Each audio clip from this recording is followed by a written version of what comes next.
19h pile, voici les titres de votre édition Languedoc-Roussillon. 2 à 3500 policiers du Grand Sud étaient réunis aujourd'hui à Marseille. Après un rassemblement au stade Vélodrome, ils ont manifesté dans les rues de la ville. Ils veulent faire entendre leur voix à moins d'un mois de l'élection présidentielle. Le dossier de ce mardi sera consacré à un syndrome de plus en plus fréquent, celui de l'aliénation parentale. Il consiste à décrédibiliser un des deux parents aux yeux des enfants. Les querelles sont nombreuses avec les divorces qui sont à l'origine de ce mal.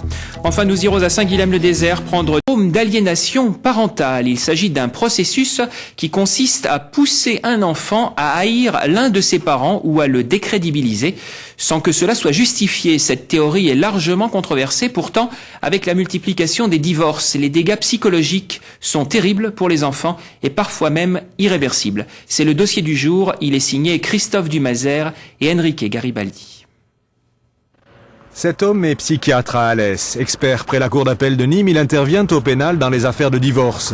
C'est là qu'il a vu se développer ces dernières années une maladie jusque-là inconnue, le syndrome d'aliénation parentale, lorsqu'un enfant subit la destruction de l'image du parent qui n'en a pas la garde. Il se retrouve donc pris entre un tiraillement d'un devoir de loyauté.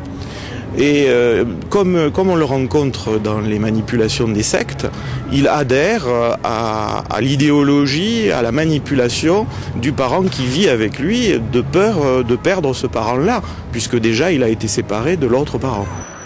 Le syndrome concerne 13% des enfants du divorce, dont 6% sont considérés comme graves.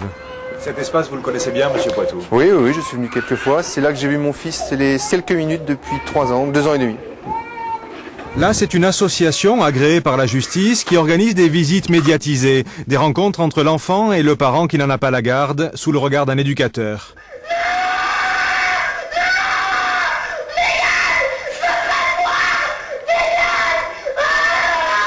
Ça, c'est un enregistrement de la visite la plus terrible que j'ai jamais vécue dans ma vie, la première visite médiatisée. C'est terrible et pourtant vous souriez. Je souris 2 ans après parce que c'est complètement déraisonnable quand on connaît les liens et l'amour qu'avait Jean-Baptiste pour son papa. Et je souris 2 ans après. Sur le moment, je ne souriais pas du tout. Comment en est-on arrivé là? Par une série de droits de visite non respectés par la mère sans que la justice n'intervienne. Si j'avais continué de le voir très régulièrement, comme c'était prévu, ce genre de situation ne serait pas arrivé. Parce que j'aurais pu pondérer certains excès, lui donner un certain nombre d'explications et calmer et recadrer les choses. Alors Frédéric Remusciel-Ether pour qu'une loi en bonne voie considère l'aliénation parentale comme maltraitance à enfant. Mais est-ce la solution? Tout ça, évidemment, c'est des notions psychologiques. On ne peut pas encadrer ça entièrement dans un texte. Il faut l'appréciation.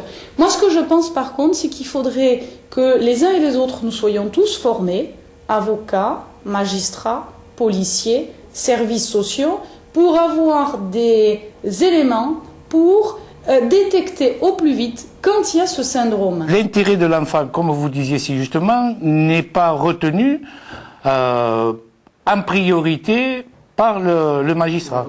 Et si l'on essayait d'agir encore en amont? C'est le credo d'SOS Papa qui défend aussi des mamans au nom de 2 idées simples.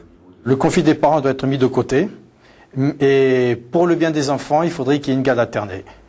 Moi, je parle pour tout le monde, je pense que la meilleure des solutions, c'est d'empêcher qu'un des parents soit éloigné des enfants.